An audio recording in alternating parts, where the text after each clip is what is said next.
Você já deve ter visto no título do vídeo que hoje nós vamos falar sobre como escrever microcontos. Mas por que eu vou falar desse tema? Está rolando na plataforma Suic o desafio de microcontos Microcafé. A Suic é uma plataforma mundial dedicada a escritores. Lá dentro dessa plataforma você pode escrever histórias, seguir histórias, acompanhar seus autores favoritos, interagir, enviar mensagens. É um negócio muito bacana para quem é escritor. E o legal dessa plataforma, que como eu já falei, é mundial, é que ela foi criada em 2016 e ela já conta com mais de 300 mil usuários. E um diferencial é que todo mês eles lançam um novo desafio, um novo concurso literário. Mas você deve estar curioso para saber o que é o desafio de microcontos Microcafé. Bom, é um desafio onde você tem que escrever um texto, um conto, um microconto de até 200 palavras, e esse microconto deve ter a palavra especificamente café. Pode ter cappuccino, cafezinho, mas tem que ter especificamente a palavra café. E para você que quer um desafio aí de final de ano, o prazo desse concurso vai até dia 5 de janeiro e já no dia 30 de janeiro a gente tem o resultado aí para saber quem que são os vencedores. Lembrando, é importante colocar a hashtag microcafé e dar um enter, que é dessa forma que o pessoal lá do concurso vai saber como identificar que esse é um conto, esse é um texto, um microconto que está participando desse concurso, desse desafio aí, Microcafé. E talvez você deve estar se perguntando, tá, mas e os prêmios desse desafio? Bom, os prêmios eu vou guardar para falar no final desse vídeo. Vamos às dicas para escrever microcontos. Gente, microconto, ao contrário do que muita gente pensa, é um gênero que exige muito do escritor, Exige um trabalho muito elaborado, porque você não pode desperdiçar palavras, cada palavra deve despertar uma emoção no seu leitor, então realmente dá muito trabalho para você escrever um bom microconto. E é por isso que eu gosto desse desafio de escrever um microconto. Mas eu separei algumas dicas aqui que vão te ajudar nesse processo e também separei alguns exemplos para a gente ter uma ideia melhor do que é um microconto. Na verdade são os meus microcontos favoritos, não vou negar aqui para vocês. A primeira dica que eu tenho para vocês é: encontre o coração da história que vocês querem contar. O que seria o coração da história? Quando você vai escrever um microconto, talvez você pode escrever um conto maior e depois você vai simplesmente cortando tudo que não adicione nada à sua história. O coração da sua história é aquele conflito central. Lembrando que, toda história tem que ter um conflito. Se não tem um conflito, não é uma história, gente. Tudo nasce de um e se acontecesse tal coisa. Então, quando você for trabalhar o seu microconto, elimine distrações, elimine descrições desnecessárias, elimine descrições que não aprofundam em nada o psicológico dos personagens. Foque no coração da história. Qual que é o seu conflito? Talvez você tenha que escrever a sua história primeiro para poder depois identificar o conflito e então voltar limpando esse texto na revisão. Outra dica: tente encontrar um ponto de vista único para a sua história. De que ângulo essa história está sendo contada? Um erro muito comum de escritores iniciantes é passar essa história para ser contada pelo ponto de vista de um personagem secundário ou em primeira pessoa, por um personagem secundário, relatando os fatos que acontecem com essa história. Mas talvez você possa pensar, tá, Vilton, mas Sherlock Holmes é assim, já que o Watson, ele está relatando a história, ele que está contando aquilo que ele vê. Porém,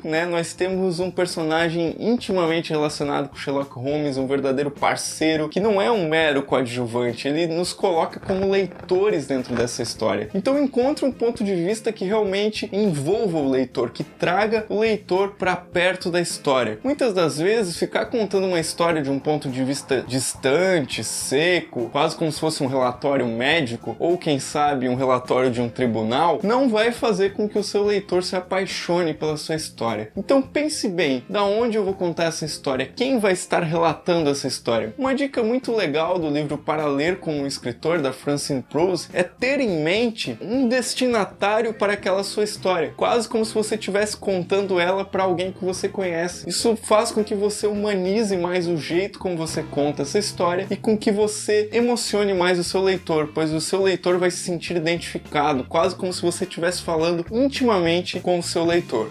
Outra dica é que os opostos se atraem, não é mesmo? Aquele velho chavão. E isso faz muito sentido para ficção. Se seu personagem é um personagem agressivo, talvez você deva colocar ele em situações que exijam muita calma dele. Se ele é um personagem muito emocional, por que não colocar ele em uma situação que exija o racional dele? Se ele é um personagem, não sei, com uma personalidade determinada, coloque um personagem oposto perto dele, para que esses contrastes fiquem ainda mais aparentes e que o seu leitor fique intrigado para continuar nessa história e saber o que vai acontecer. Outra dica que pode fazer com que o seu leitor leia ou não leia o seu texto: encontre um título forte, um título chamativo, um título que qualquer pessoa que bater o olho nesse título diga: cara, eu preciso ler essa história. Muitas das vezes um título de 1 ou 2 palavras pode soar meio preguiçoso para o seu editor ou para a pessoa que está analisando em um concurso. Então nunca coloque uma coisa como tipo a cadeira, a luz, sabe? Coisas muito, eu diria que preguiçosas mesmo, porque se você é um escritor, você pode trabalhar mais no seu texto e encontrar essas palavras que vão fazer com que o seu leitor venha com sede para esse texto. Talvez dê o seu conto para outras pessoas lerem e peça para eles marcarem o trecho que mais emocionou elas, que mais mexeu com elas. Muitas das vezes o título está dentro do texto que você está escrevendo, como grandes livros, né, que possuem essa característica, e que esse título ele pode ser encontrado pelo escritor. Muitas das vezes nem o escritor sabe que o título está ali. Tente trabalhar essa questão, essa relação talvez com leitores próximos e encontre títulos que são realmente chamativos. E a última dica que eu quero dar aqui hoje é que muitas vezes o que é mais curto, o que é mais breve, acaba sendo mais gostoso de ler, mais gostoso de conhecer e de acompanhar. Mas para isso você deve tomar cuidado com o final dessa história, né? Geralmente histórias de microcontos, histórias curtas, elas exigem que você tenha um final que realmente marque o seu leitor. Isso não quer dizer que tem que ser um final feliz, um final triste, um final melancólico, ponto de virada, né? Um cliffhanger, como o pessoal costuma dizer, que deixa aquela coisa no ar. Não interessa qual tipo de final é, mas tem que ser um final que realmente impacte o seu leitor. Essa é uma das grandes características do microconto. E eu acho que talvez mais um adendo aqui, mais uma dica bônus. Um questionamento muito comum de quem não está habituado a escrever contos é que escrever uma história curta não tem como aprofundar os personagens. Isso é um grande equívoco, pois às vezes com uma frase, com uma palavra, você pode dar uma profundidade incrível para o seu personagem. Então o que eu destacaria para você conseguir isso é trabalhar muito bem os conflitos. Um leitor só vai ficar na sua história se tiver um bom conflito para ele ler. E eu também separei 4 microcontos espetaculares para você entender melhor o que é um bom microconto. Uma característica desses microcontos é que eles são bem breves, né? Não quer dizer que tem que ser tão curto o microconto. Pode ter 100, 200 palavras ou até mais, dependendo de qual que é o seu propósito com esse microconto. O primeiro microconto é um muito famoso do Augusto Monterroso. Quando acordou, o dinossauro ainda estava lá.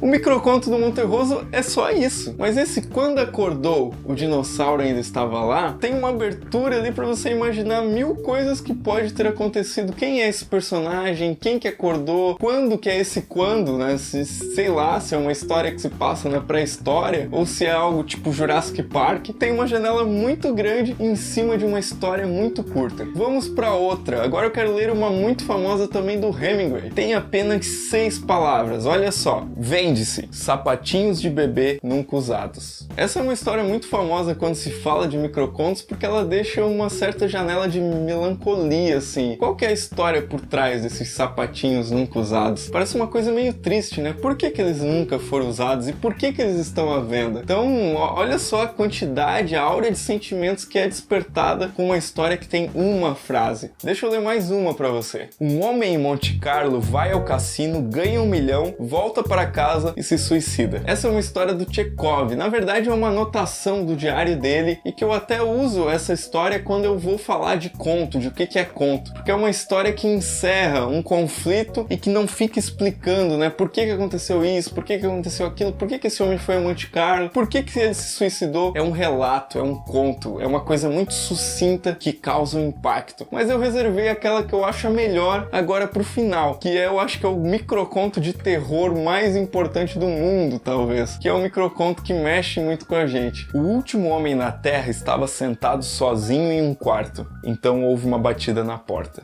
Esse microconto foi publicado em 1948 por Frederick Brown Brown e tem apenas 17 palavras, mas ele tem um efeito que eu acho muito fantástico. Quem é esse último homem do mundo? Por que ele é o último homem do mundo? E o que está batendo a porta dele, né? Que com certeza pode ou não, dependendo do que tipo de leitor você é, lhe dar calafrios. Esses são microcontos que são exemplos. É claro que aqui eu coloquei meu gosto pessoal e trouxe uma seleção de microcontos que eu gosto bastante. E eu volto a ressaltar, né, gente? Não existem regras muito definidas, assim. Então você pode escrever com mais palavras, com menos palavras, mas uma coisa é certa, que trabalhar a escrita de microcontos vai dar uma precisão muito maior para você como escritor. Mas você que está assistindo certamente deve estar se perguntando agora quais que são os prêmios do concurso de microcontos, do desafio de microcontos Microcafé. Vou revelar para você, talvez você assistiu o vídeo e já ficou com 1000 ideias fervilhando na cabeça, quer escrever sua ideia para participar desse concurso. Afinal, participar de um concurso é muito legal, é muito motivante e você ainda pode ser reconhecido aí como vencedor desse concurso. Os 3 primeiros colocados desse concurso vão poder fazer um curso 10 erros de escritores iniciantes da Rusga, então você já vai poder aí continuar melhorando a sua escrita com esse curso, e você que for o primeiro colocado vai poder ter 1 hora aí de consultoria literária. Eu faço esse trabalho de coaching literário, já venho com a Rusga aí dando dicas para escritores, colocando aqui no canal, e também atuo com um coaching literário que é uma espécie de uma conversa aprofundada com o escritor para ajudar ele nas dificuldades dele, nas principais coisas que são as dúvidas daquele escritor, e também oferecer uma espécie de ajuda, uma espécie de aconselhamento que você vai trabalhando isso com o escritor. Então eu espero que você tenha gostado aí desse concurso da Suic Brasil, um concurso gratuito para você participar e ter essa chance aí, essa motivação de escrever microcontos. Lembrando, gente, que a Suic é uma plataforma que você pode acessar pelo computador, pela web, você pode acessar por iOS no seu celular, por Android no seu celular. Os links estão todos aqui embaixo do vídeo para você conferir aí as redes sociais também da Suic, para você continuar acompanhando e participar desse concurso.